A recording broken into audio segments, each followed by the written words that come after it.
I'm Zeina Hashem Beck. I'm Lebanese. I grew up in my hometown is Tripoli, Lebanon, which is up north. So I grew up in Tripoli, Lebanon, was educated at the lycée there, French educated. And then I went to university in Beirut, where I've lived for around 7 years, moved there. And I studied English literature there, did my BA and MA there. I'm also a poet, so I publish in literary magazines. I've got a first collection that won the Backwaters Prize called To Live in Autumn, not about seasons. It's about Beirut, Lebanon. It also branches into other Arab cities as well, necessarily. And I've got a forthcoming chapbook called The Arabi Song, which I'm loving now, because you always love what you're working on now, right? So I think it's about my relationship with Arabic music. I grew up in a household where we always sort of sang. Like, my father would begin an Kulthum line in the kitchen, and my mother would like reply from the corridor, and so it's like a tribute to Kulthum and Abd al-Halim and Fairuz and Asmahan and Warda and Sabah, all of whom are very famous Arab singers. And it's a tribute to them and to music, but also to the land, to Arab countries. And because all these singers have sung about their relationship with their countries and with the Arab world and all of that. So this is a chapbook that's forthcoming maybe in September or December 2016, and it won the Rattle Chapbook Prize. So that's what I'm working on now. I always say that my relationship with my Arabic language is that of guilt.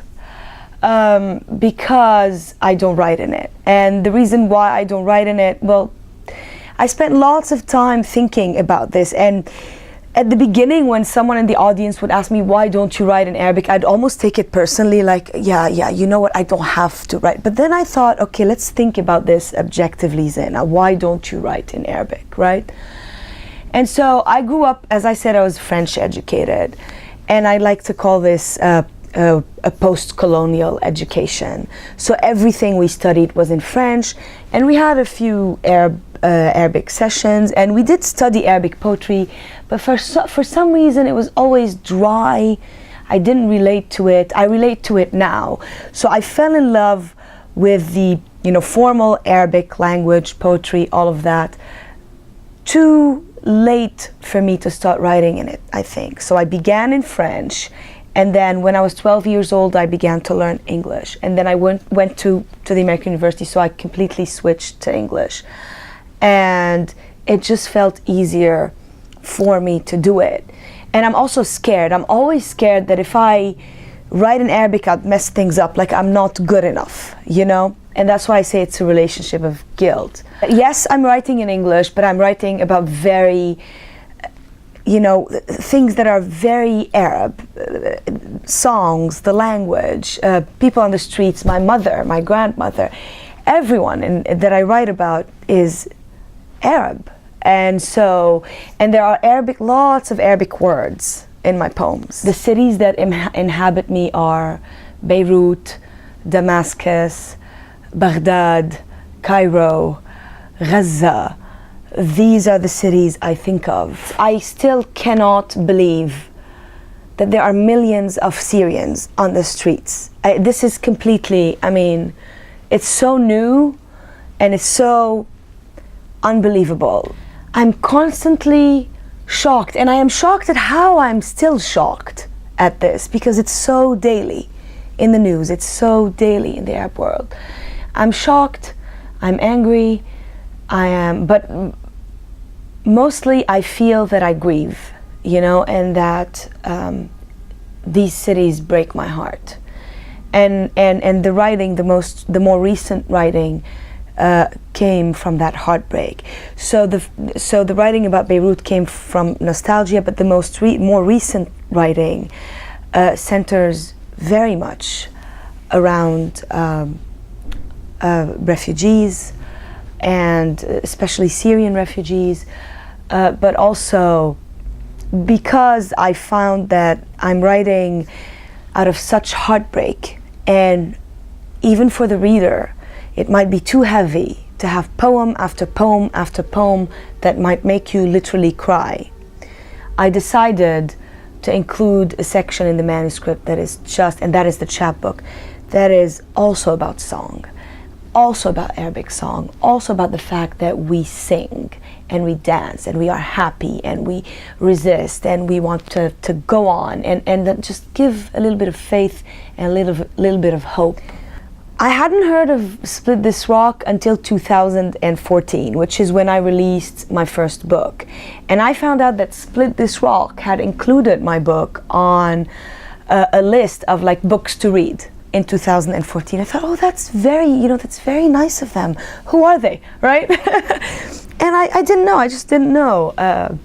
And I researched and I'm like, wow, these guys are pretty cool, you know? And then I started following what they did.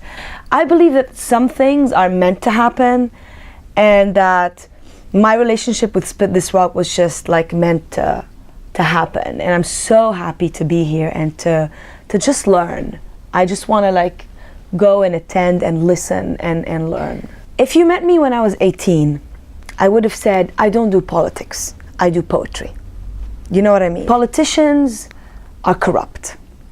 And I don't want to be that. So I'm going to be a poet. And I'm going to tell stories. And I'm going to do something beautiful. I don't want to be part of that.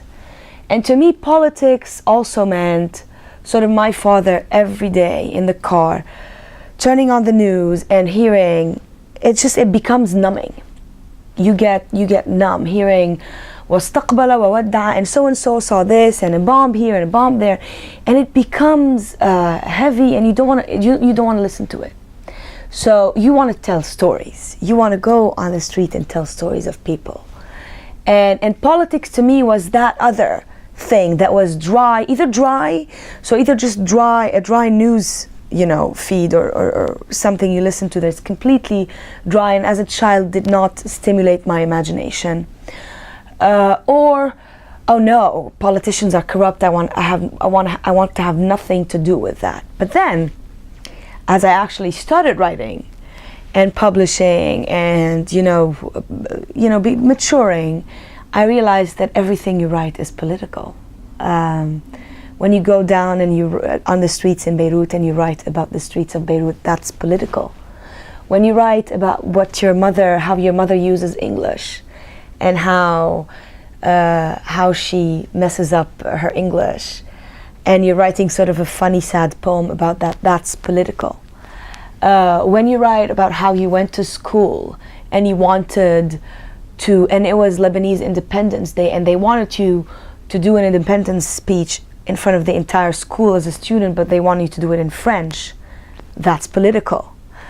And so I realized that, no, I can't say that. I can't say I don't do politics, I do poetry.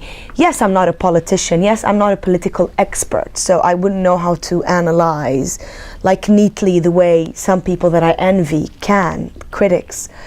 I'm more on the creative side. But as I'm telling these particular stories of people, or songs, or cities, or streets, or places, these are very politically charged. And so now I just embrace it all. And to me, as long as the poem is good, yeah, like give me a good poem that is political. As long as it doesn't become a manifesto, and then it uses the same, almost the similar tired, dry, cliched language that the newscast uses.